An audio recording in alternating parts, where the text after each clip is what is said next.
Liftoff.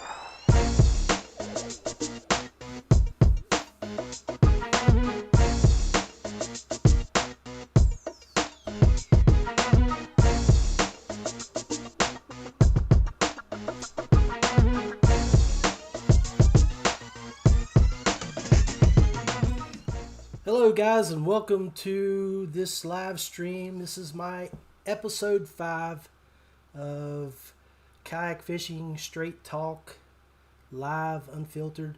Currently, we are streaming on Twitch TV, Facebook Live, and YouTube. So if you got comments, and if you can hear me okay, I'm not muted this occasion. I'm not muted, so you can hear my old scratchy voice.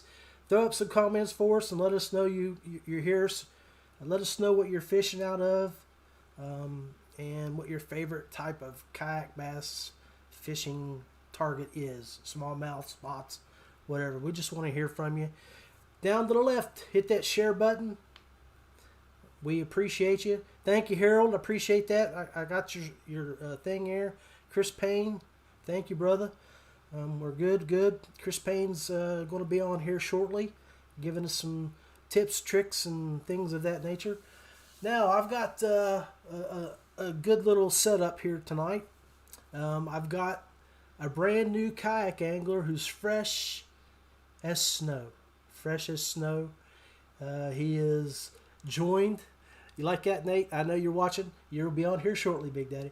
But hey, he has joined the West Virginia Kayak Anglers this season, and he's fished a few tournaments when he's in town. The man lives on the water, so he'll tell that story. Then we got some video from Mikey Holcomb, where he was out on the water at the Potomac, slaying some smallmouth, and he's going to give us some advice, some tips, tricks, what gear he used, and how he was able to hit and catch some of those fish, and he got some stories on that. Chris Payne will be here. He will give us some more of his intimate knowledge on. The man's pick his brain, folks, because he has information there that we want from him. He's old school, old guard. He's been around for a while, and we want to gain information from him. And then we have our hot topic, which is measuring your fish. It doesn't get talked about much. Guys can catch fish. We all know how to catch fish. But when you jump in the tournament scene, the hardest part is getting that photograph and getting it submitted, having it right, getting your identifier in the photograph, making sure that the fish will stay there for that split second that you can get that photo. I've got a video of me back in 2015 with an epic fail. We're going to dissect that and see what I could have done better then. So let's get started. We're going to go quick sponsor break, and then we're going to bring on Nate. Paint Outdoors, Straight Talk, an outdoor product analyst and custom soft plastic maker. Check out our reviews and products at our website at paintoutdoors.com. Feel Free Kayaks, something for everyone. Pedal, paddle, or power, we can outfit you to meet your needs. For more information, visit feelfreeus.com. Kayak Gadget offers all kinds of kayak accessories such as motor mounts, anchor systems, and other track-based items to make your time more enjoyable on the water. Visit their Facebook page, search Yak Gadget. Guggen Brothers Custom Tackle specializes in jigs and Ned-style lures. Brothers who know what it takes to put fish in the boat. Check out their Facebook page. Search Guggen. All right, guys, welcome back. And we're going to bring on our first guest. He's a West Virginia boy from Mason County, if I'm correct. And name is Nate Reynolds. Hey, Big Daddy, what's going on? Not much, man. So you're new to the kayak fishing world, are you? Yes, sir. Or at least the tournament part of it. Yeah, the tournament. I've kayak fished for a few years now. Just got in a couple times a month here and there. And then this last year, I really tried to spend as much time in the seat as I could. And been enjoying my time over there with the guys in West Virginia Kayakers Association. Sweet, man. So, so what got you involved? What made you decide to take the leap, jump into West Virginia Kayak Anglers, and start doing a little traveling and do a little tournament fishing? What made you comfortable about that? What was your decision there? I guess I've always just kind of liked the camaraderie of groups like that, and I've always enjoyed fishing since I was a little kid, and kind of putting the group and the competition, friendly competition, and things like that. I decided it would be something to kind of jump into and dip my feet in and see what I thought of it. And I'm actually really enjoying my time and look forward to many more, hopefully, if I can. Awesome. I mean, I know we're going to miss you here this weekend because you're out doing what you do. Why don't you tell us what you do, Big Daddy? I actually work on a towboat. I worked for Marathon Oil here. I work on diesel engines. Both the engines I work on, they're about 2,800 horsepower, and my sole thing is to keep the engine room running.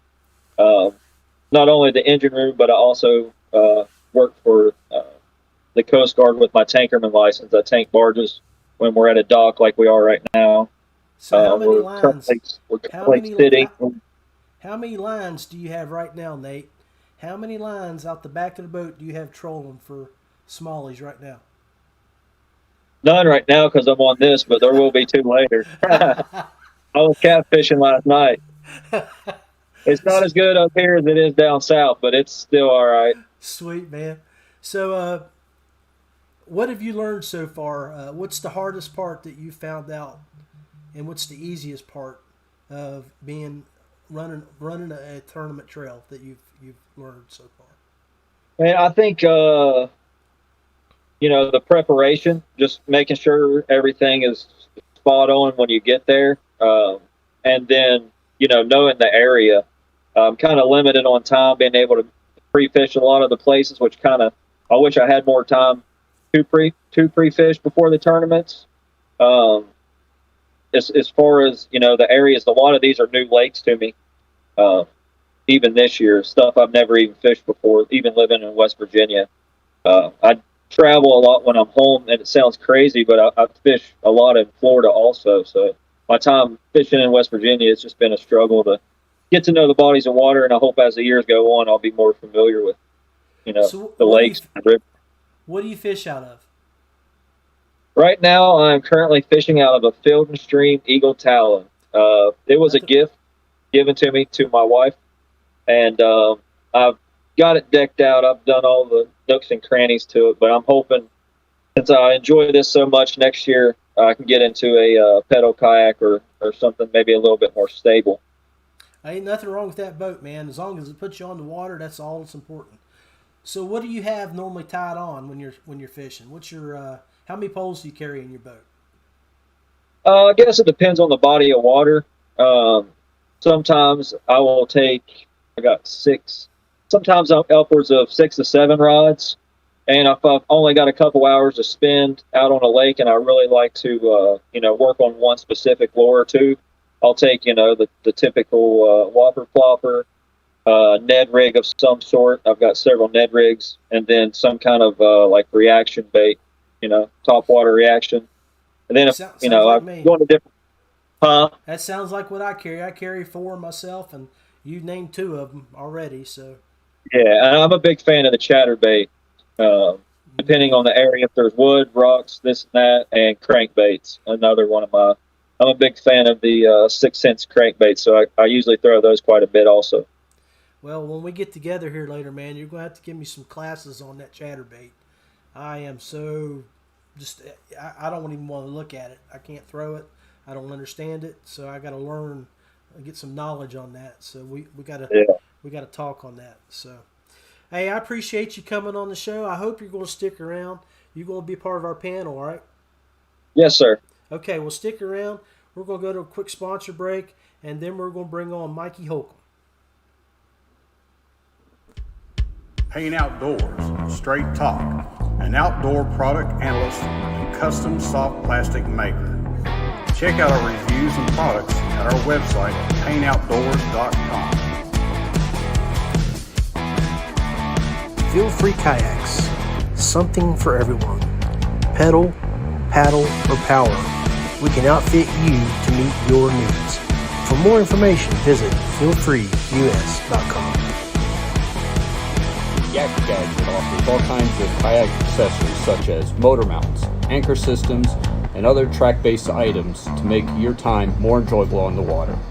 Visit their Facebook page, search Yak Gadget. Guggen Brothers Custom Tackle specializes in jigs and Ned-style lures. Brothers who know what it takes to put fish in the boat. Check out their Facebook page. Search Guggen Brothers. Okay, welcome back, guys, gals, and friends, followers, and whoever's watching. Thank you for stopping by and hanging out with us for a couple of minutes.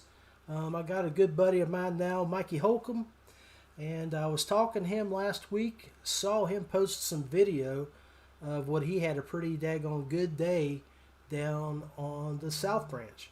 So I thought we'd bring him on and let him talk about his tips, tricks, the gear he used, and we also have some bonus footage from his Facebook page that he can tell us about. So let's bring Mikey on here real quick.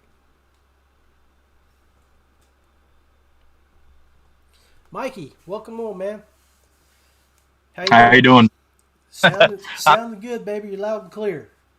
All right, good deal. Hey, man. So we were talking here past couple of days, trying to get you on the show, and I told you I was going to grab your video from your Facebook page and share it with everybody here on the show, and I'm going to pop that up here in just a second. So, but tell us a little bit about what boat you use and the gear you have that you carry with you.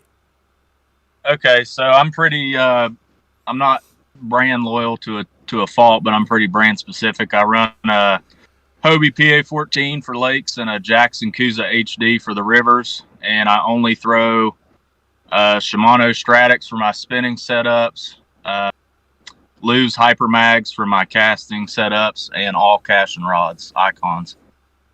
Sweet, man. So hey, I'm going to jump on here. I'm going to slide you to the side here and show your video. So your video's rolling. First cast, boom.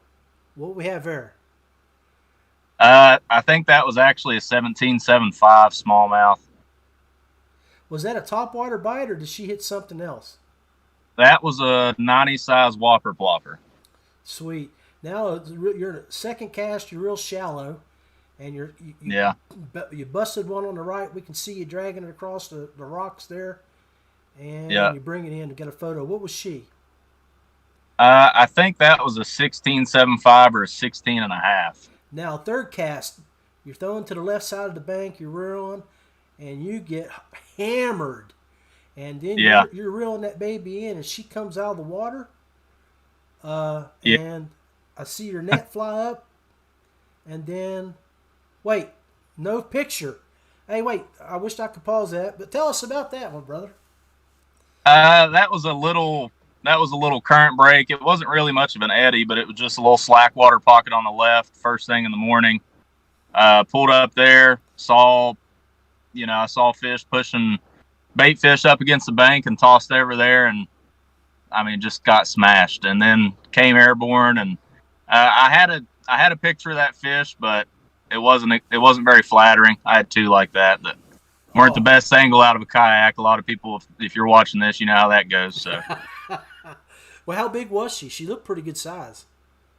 I can't remember exactly each fish. That was just a little highlight reel of my best five. I think for the day I had 81.5 or 82 inches on the South Branch, so it's always a really good quality fish free out there. That's a good day.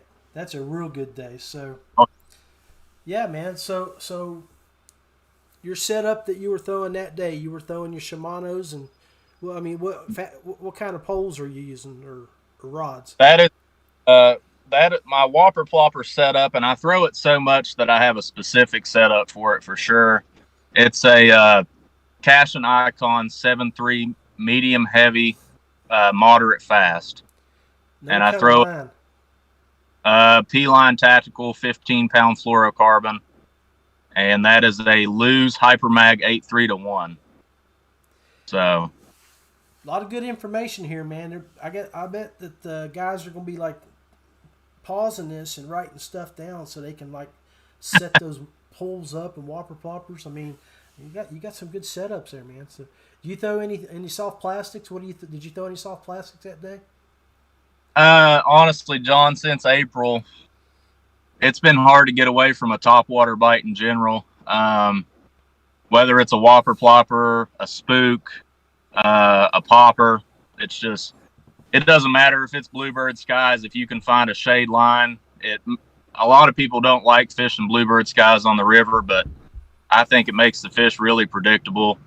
You know, high oxygenated areas, you can find deep shades or deep pockets of shade. You can stay on fish clear up until tournament time's over. You can stay on them. I'll throw a fluke or a 5-inch wacky rig Cinco as like a follow-up bait if they miss it. And then I got a buddy, or my fishing partner, he's really into throwing swim baits, paddle tails. So a lot of times I'll run like a 3.8 Kayak out in the current as something just to alternate between the two. But I'm your typical, Ned rig, paddle tail, top water kind of guy on the river. I spent a lot of time on the rivers chasing smallmouth this year, so that's been my thing. Speaking of which, brother, when am I going to see you up at the Cheat? I'm in Virginia right now, fishing Smith Mountain and hanging out with family on vacation. I'll be getting back Friday afternoon, and I'll be heading to Patriots 4. I think it is where we're camping. Right. I'll be there probably 6 or 7 o'clock that evening, so I'll see you there. Okay, man. Look forward to seeing you, guys and gals. Mikey Holcomb. Thank you, Mikey, for coming on. You go hang around and be part of the panel talk? Yeah. All yeah, right. absolutely. Sweet, brother. Good deal. So we can get some tips and tricks from you there on how you get the board ready for your fish. So, Sounds great. So let's go quick sponsor break, and then we're going to bring on Chris Payne. Payne Outdoors, Straight Talk, an outdoor product analyst and custom soft plastic maker. Check out our reviews and products at our website, payneoutdoors.com. Feel-free kayaks, something for everyone. Pedal, paddle, or power, we can outfit you to meet your needs. For more information, visit feelfreeus.com. Yak Gadget offers all kinds of kayak accessories such as motor mounts, anchor systems, and other track-based items to make your time more enjoyable on the water. Visit their Facebook page, search Yak Gadget. Guggen Brothers Custom Tackle specializes in jigs and Ned-style lures. Brothers who know what it takes to put fish in the boat. Check out their Facebook page. Search. All right, we're back for the third segment of the show, and that's where we bring on our special guest, Chris Payne. He's one of our sponsors, and he is also one of our well-versed and educated guest speakers. Last week, he provided us some information on a couple of products. The week before, he showed us some of his baits that he makes. This week, we've caught him out of town, but he still came on to give us some tips or tricks. What's up, Big Daddy? What's going on? How are you doing today? Man, I'm good. I'm sitting in the London House Hotel in Chicago. Sweet. Nice for you, man. Nice. Yeah, we're downtown on the river. We're taking a family trip up here for my son to look at some universities. So we're looking at University of Chicago and Northwestern while we're up here. And I think we may fit into DePaul as well. But Awesome. Anyway, nobody's here to listen to that. The product that we want to talk about tonight is one that so a couple of weeks ago I talked about the Rogue Fishing Company's phone tether, right, which is super important, and it's probably going to get mentioned again when we talk on the panel later. But Mark reached out to me and he's like, dude, I've got this new product dropping. I need to send it to you. So Rogue has had basically a soft handled kayak strap for a while. They've had it out. It makes it easy to drag, and it gives you more distance so that you're not busting your calves or your heels on the bow of your boat when you're dragging a boat and portaging. So they make a longer one. Well, what they've done now is instead of having to have a long one or a short one or decide what you want to do, he's like, there's some of these guys that are trailer launching these as well. So we need an even longer tether, but we don't want to sell all these different lengths. He made an adjustable drag strap. So he just launched it on roguefishing.co this week. And I got one of the first ones out to me, and I've been playing with it over the week. This thing is fantastic. So where it really, really shines is in the cam buckle. So we're all familiar with cam straps if we're hauling kayaks. And what he's done is incorporated a drag strap with a cam buckle with a soft handle. And so you can make that thing as short as like 12 or 13 inches if you're just, short portaging real quick and just need to pull it up on the rocks. But if you're launching from a trailer, you can make that strap all the way out to 8 feet long. So you can push your boat off the trailer, swing it around, and pull it up on the bank if you're not one of the lucky few who have a spot lock with a remote control that, your boat plays fetch like a dog. So this is a $35 version of that allows you to get it off. And what he's done is it's not just a cam buckle. He's actually put a cover over the cam buckle that slides up and down that's rubberized so that you don't get all that clanking on your boat as well. Right. And then once you're in the boat, you flip it around and you can use it as a stand assist strap or anything like that that you want to do, and you can shorten it up to meet those needs as well. Or if you want to attach it to somebody else that, if you're like me and you've got a pedal drive and you're fishing with buddies who are paddling out there and the wind is just brutal and we need to get back to shore or storm kicks up or something like that, extend that thing out to 8 feet, put it on the back of your boat. Now you got a tow strap for your friends. Excellent. Like, it's fantastic. You got to check it out. Roguefishing.co. It's pretty sweet. And he also just dropped version 3.0 of his phone tether. So he's made a few tweaks to it to make it even better. Same price as always. Like, I'm telling you, these products are ridiculously underpriced. You guys should get them before he ups his prices. Right. Because guys that are doing the same thing are charging a lot more money for a worse product. So I'm not sponsored by Rogue Fishing, but I use a crap ton of his stuff because I want the best to use for my stuff, especially when I'm fishing tournaments. I can't have gear that fails, and his stuff has never failed me. So I'm riding with Mark and Rogue Fishing. That's where I'm going. Check out that adjustable drag strap and the phone tether version 3.0. Sweet, man. Make sure you take a few moments when you can after the show and drop a link in there for guys to go be able to look at it, and if there's any video on it or anything like that. So you're going to stick around and give us a critique of this video that we're going to use as a poor example on how to measure fish, correct? Yes, sir. All right. So let's take a quick little break here. Thank you, Chris, for jumping on, and then we are going to bring up our panel.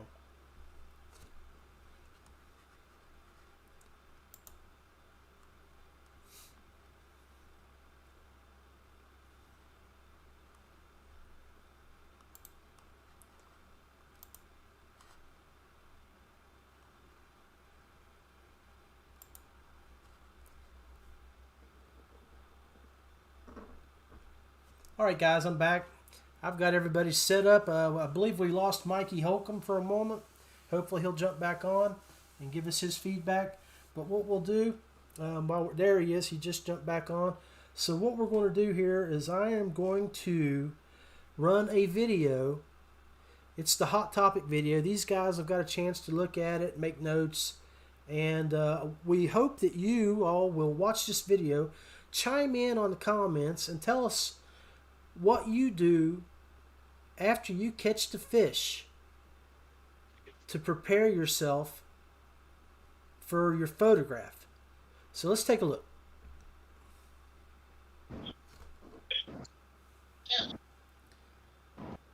This is a 2015 video.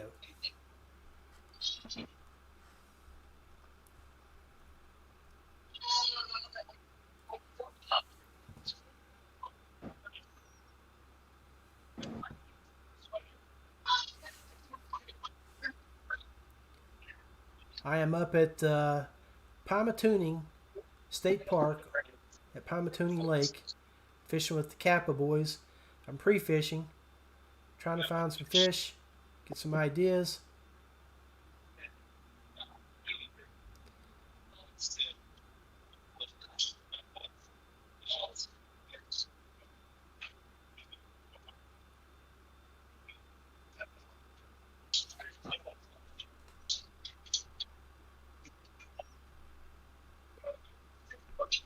All right, guys.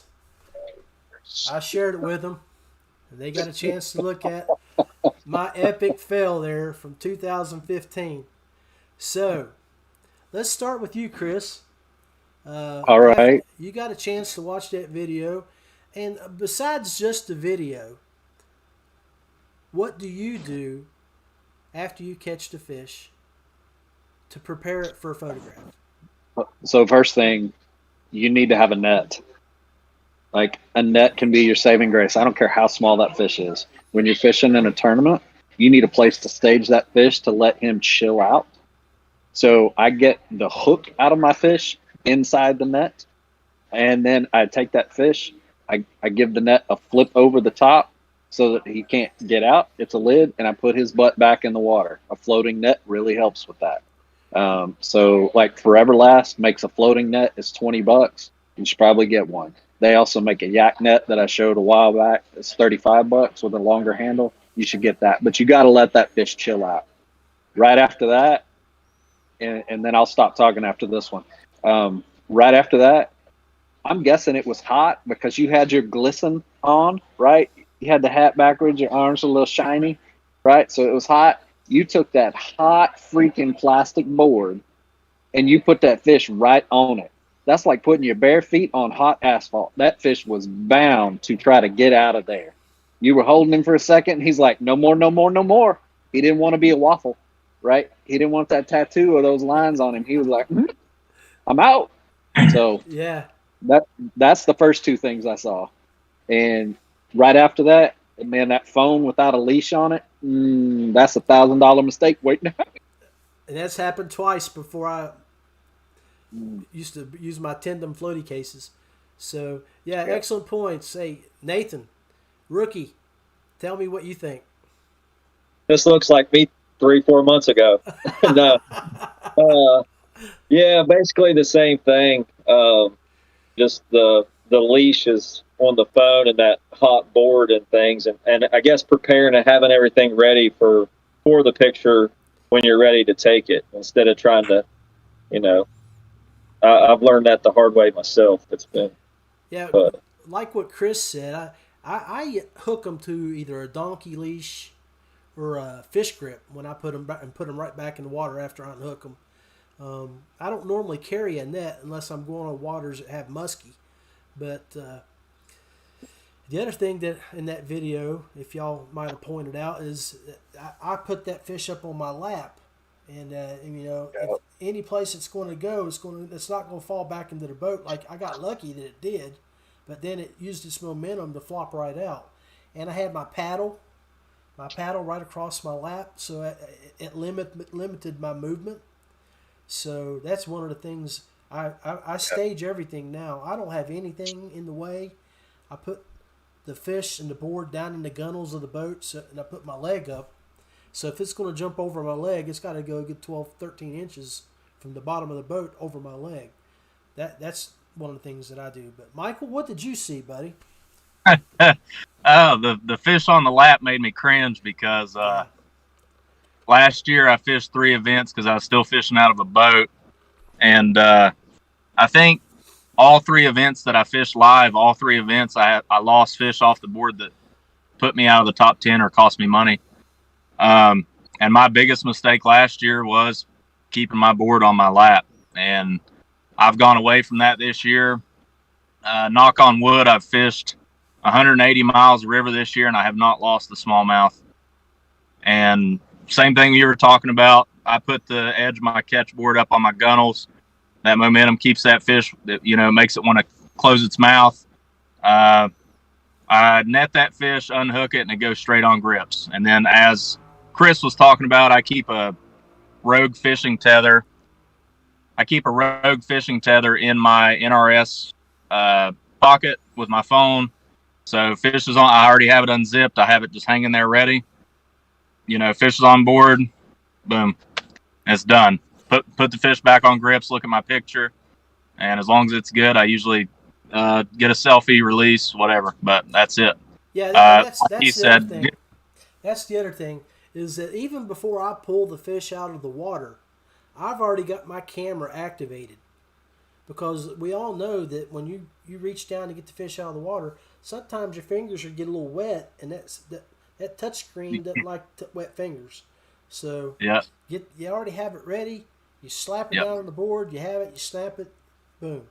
So, Chris. Yeah. A couple more things on this that I've kind of learned the hard way, and some of these I've learned very recently. So we talked about not putting a fish on a hot board. Well, for new people, we may need to clarify that a little bit. Dip the board in water first. I don't think we've said that. I think we're assuming people know that. But take a hot plastic board or a hot metal board and dip that thing in water. I also put my board on a leash. I have a catch board that weighs like 138,000 pounds. And so I have that on a leash that's built for the catch board. I actually did a video where I tested it in 40 foot of clear water, and I take that big old thing, that 30-inch metal board, and on that leash, and I just said, well, we're going to find out if the leash works, and threw it, and just watch that thing just stretch all the way down. So now I have 100% confidence that works. Another thing that some guys taught me is when I'm angling my board down, right, and that the bump of the board hits the gunnel, like Mikey was saying, and closes that fish's mouth.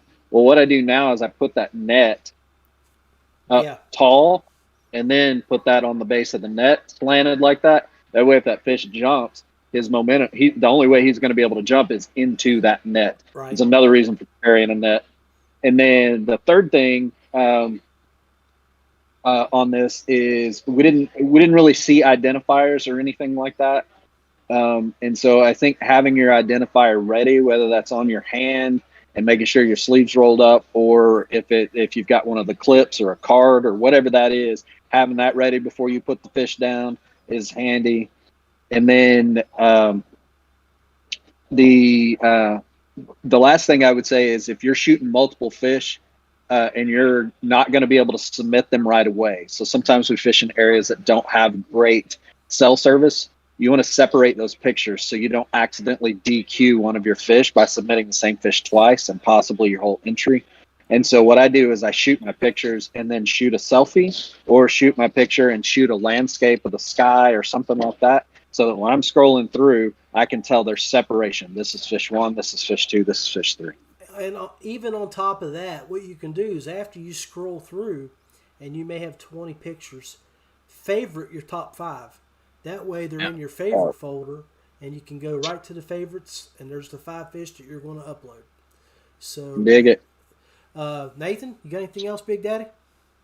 No, I actually recently got the Rogue foam tether also, and it's been a game changer as far as hooking it in my NRS Chinook life vest. It's got its own pocket on the front right, because I usually hold the fish with my right hand. It's easy access with my left. I pull up and take the photo, and right back in it goes. It's definitely worth checking out, and the price on it's unreal as far as that goes for what it is. We got a really good comment here, guys. I wanted to share with you because I know you guys can't see it, but this comes from Harold Harper, the love master of bass fishing. He says, and let me do this with my sexy voice, you gotta gently smack them on the behind, whisper sweet nothings into their ear, and lay them down softly. Problem solved.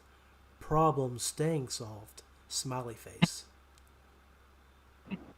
Uh, Harold Harper. That's funny. That's funny. All right, guys. So, any final comments? Chris with the OG. You can tell Chris is the OG here because he's coming through with really good advice on the landscape. Taking a picture of the landscape, and if you're fishing and you're making 6 or 7 culls throughout the day, small culls, it's hard to keep up with. You've got multiples of the same fish. I will add that, especially this time of year, if you've had a fish on grips and you go to put that fish on the board and that tail starts to, I'm sure you know what I'm talking about, that tail start bending up, I'll tell you right now, that fish is not ready to be on a board. I'll put them back on grips and I'll just let it chill out for another 30 seconds and I'll try again. There you go. Because good advice. Yep. Good that advice. fish if that fish's tail is bowing, it is ready to take off, and you better be ready. Awesome. Hey, appreciate you guys coming on. Nathan, thank you, brother, for jumping on and giving us your story as a rookie. Michael, thank you for sharing your video with us and giving us your tips, tricks on what you did there on the South Branch. Chris, as always, thank you for your knowledge. God bless you. We're going to log off here, and appreciate your time. Thanks for having me. Thanks, John. You're welcome. Thank you, fellas. Hey, so that was our show for tonight. This is episode 5. As you saw, we had some great guys come on and provide some good information. Go back and watch the video. You can find that video that I have of my epic fail on my YouTube channel if you go down and look at it. It's a largemouth pursuit, and you can see the mistakes I made that day. I was pre-fishing, and I was in a hurry just trying to get an idea how big that fish was. Wanted to get some photographs because I think at the time I was doing an online challenge in West Virginia, and out-of-state fish counted, and was going to use that as an upgrade. But anyway, let's talk about next week real quick. Me and Jack Gillespie will be headed up to the Cheat River day after tomorrow, and the plans are for next episode 6, well, to show you guys what it's like to fish a tournament at WVKA, the camping, the camaraderie, and what comes with being in a local club. So that's the focus for next week, is local clubs and how wonderful they can be, beneficial they can be, and the friends that you can make that you'll have for a lifetime. So again, that's it for today. Going to roll some credits and we're going to end the show. Thank you for showing up.